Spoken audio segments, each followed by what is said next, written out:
Hi everyone, আমি সঙ্ঘমিত্রা। দেখো, কালী ঠাকুর দেখা মানেই হচ্ছে চেতলা, চেতলা মানেই হচ্ছে কালী ঠাকুর।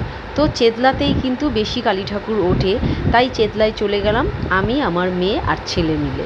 তিনজনেই চলে গেলাম ঠাকুর দেখতে। তো কালী ঠাকুর দেখতে তো মানে দুর্গা পুজোর পর কালী পুজো সবাই দেখতে যায় ঠাকুর সব জায়গায়। তো দেখো, তাই আমরাও চলে গেলাম। আর কালী পুজো মানেই হচ্ছে চেতলা। তো দেখতে পাচ্ছ একের পর এক অনেক ঠাকুর দেখেছি আমরা। খুব সুন্দর সুন্দর মাকে সাজিয়েছে, নানান ধরনের মাকে দেখেছি আমরা। খুবই ভালো লাগলো। ভিডিওটা তোমাদের কাছে একটুখানি শেয়ার করলাম।